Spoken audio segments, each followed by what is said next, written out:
Well, here we are at Ray Boughen's office down in Moose Jaw, and talking to Ray about things that have gone on and things that are going on to concern our community and our constituency. So, Ray, welcome back into town for a while. Well, thanks, Lyle. Good to be here. Yeah, you're just back for a week, and then you go back until it's whatever happens in June. June, What do they call that?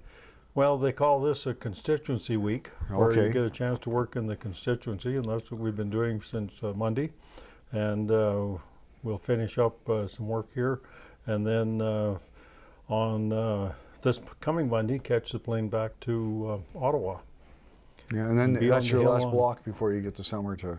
Yep, be on the Hill on Tuesday, and the next recess will be the rising of Parliament for summer recess, which gives me more time again to work in the riding. Yeah, recess is a good word because as an educator, it means something to you.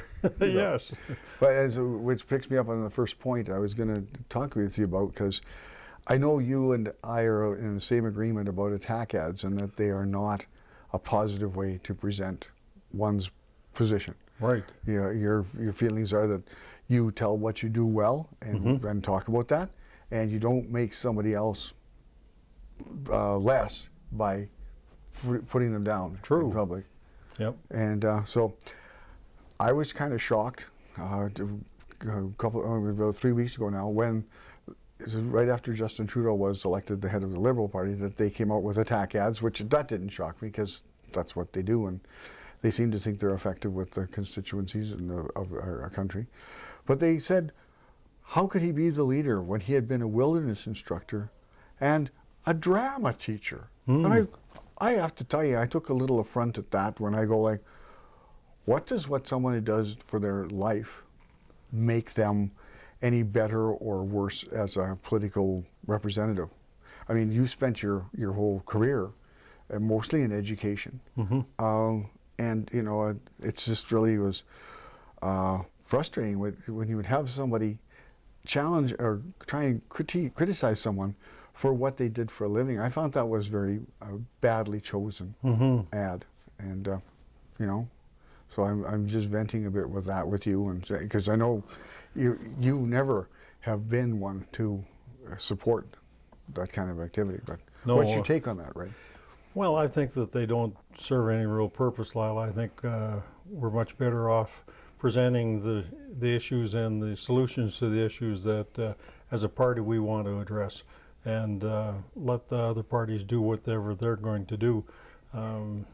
We waste a lot of time on worrying about the other candidates that in an election process, instead of spending time. I think we're better off talking about the positive things that our current party has done, where the government is going, how we plan to get there, what it means for individual people. And for example, right now in financial terms, since 2006 up to now, 2013, the average Canadian has $3,200 more in their pocket than they used to have because of our taxing policy. Those are the kinds of issues that I think people are interested in hearing about. They want to know where you're going further with the tax reductions.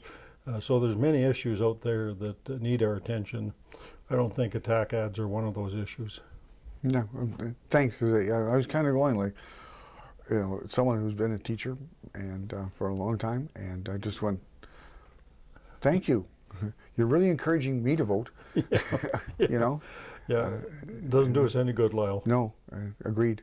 And also the fact that bullying, which is last month was big bullying month, and when those were said, the Prime Minister said, well, we're not bullying anybody, and of course we know that bullying isn't based on what you think it is, it's based on the perception of the person who's on the receiving end, and that's not a happy thing. But you've got some good things happening. We have. You made an announcement last week up on the Hill. Up on the pork plant? Yeah. Yes. We partnered with the provincial government to put $10 million into their manufacturing program there.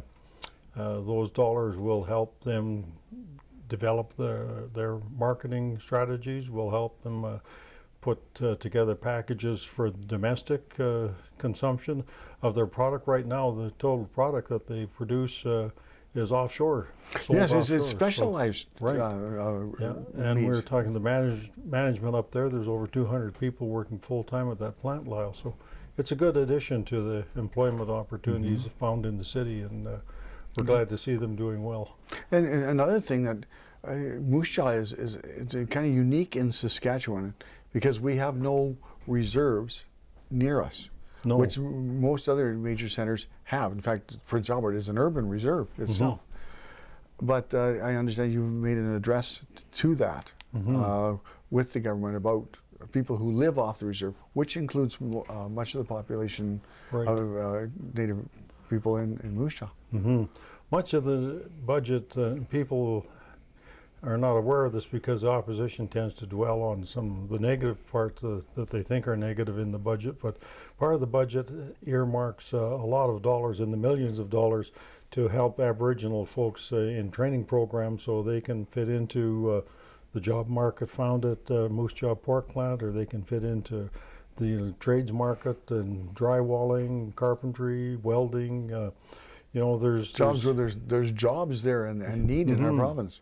Right. So much of the attention of this budget has been to really bring those opportunities forward, and it'll be good to see some action available to the folks so that they can avail themselves of training programs that are in the field. And yeah, we're looking forward to that and expanding that program in the next budget year as well.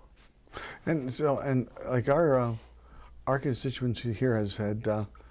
We didn't have a big flood like we could have had, but the federal government was, you know, kind of looking at ways they're going to have to support that if they needed to. The troops were ready to move and stuff.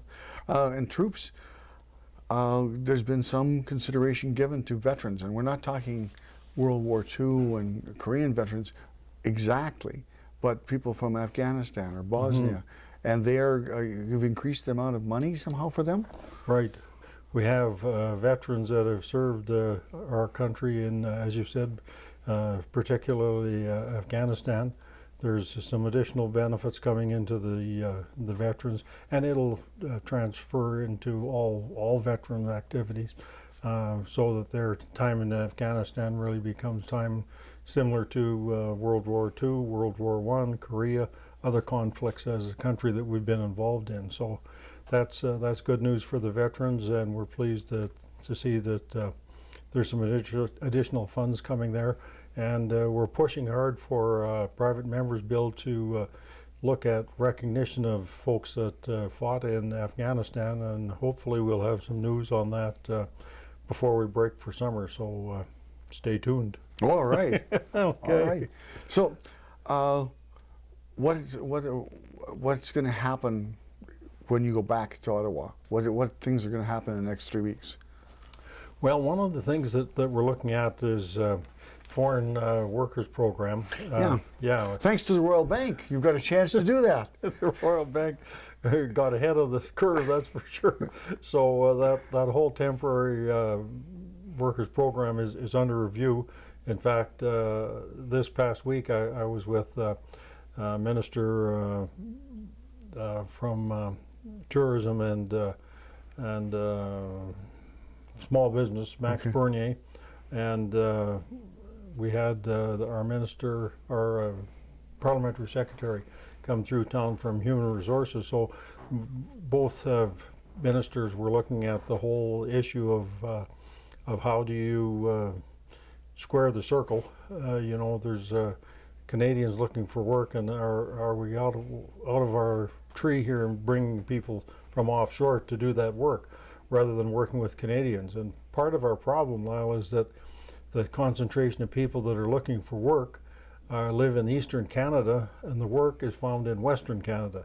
So we're trying to put together some programs that will allow some of the folks from the East to come to the West where there is lots of work, and try to put something together that fits people's lifestyle, and that they feel okay about doing that. And one of the things we've looked at is the whole transfer person place to the new person place. In other words, I'm a bricklayer in Montreal. Can I lay bricks in Regina? And the answer is sure. So maybe part of it is we bring these people to the workplace and then help them return home for a certain period of time and then bring them back again where the work is. So we're looking at different options. Well, they could move here. You could move here, yeah. You know, that's just a thought. Lots of room. We've got lots of room, lots of houses going up. That's right. Yeah. Yeah.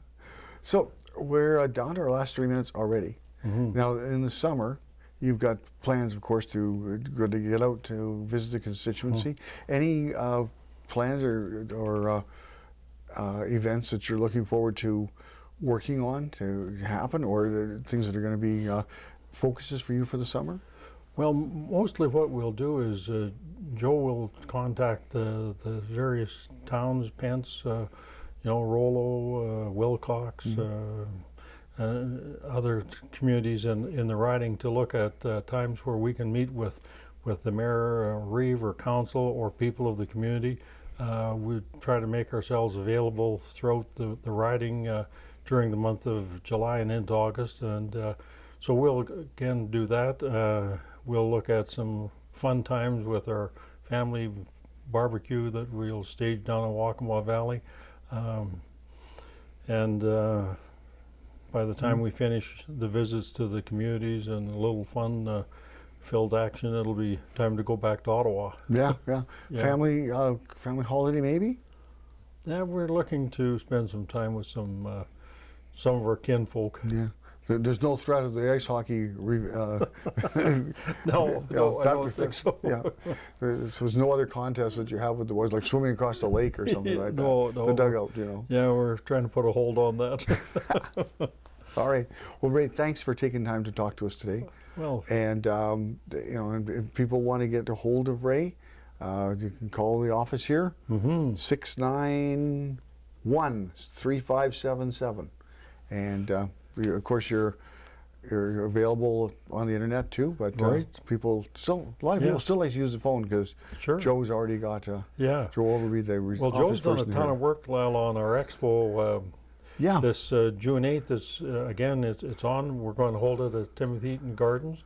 What are you expoing? It's nonpartisan.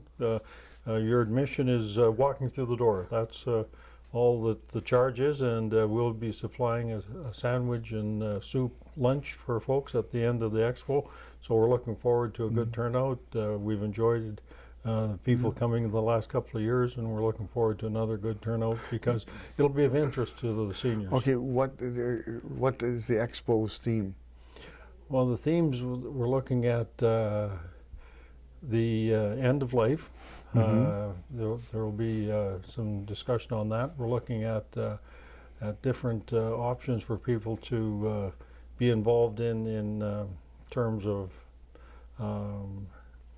things that they'd like to see. There will be some crafts. There will be Moose Jaw, Service Canada folks will be there. They'll be doing a very informal and formal, informational formal presentation to the citizens of the city and the surrounding areas that are there. And then there'll be lots of time for questions and answers about 101 things. I think there's 17 booths now established, give or take one or two. And we're still looking at people. If they want to join in, they can get a hold of Joe here at the office, and we can set up a space and time for them. Okay, Ray, thanks for being here. And thanks for letting us come to visit you. You have to be here because this is where you belong. We just get to be guests here. Well, thanks for coming over, Lyle. Okay. Good of you to drop in. All right. With the camera, that is. Sure. Without the camera, the door's locked. I don't know. Anyway, thanks to Ray. Thanks to my other guests. And look forward to seeing you again soon on Moose Jaw this week.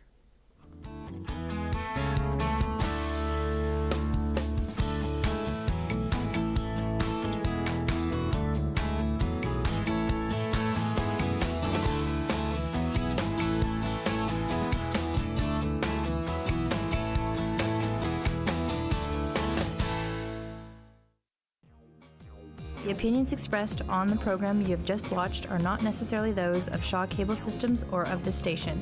Through our access policy, we provide the opportunity for community groups and individuals to express their points of view.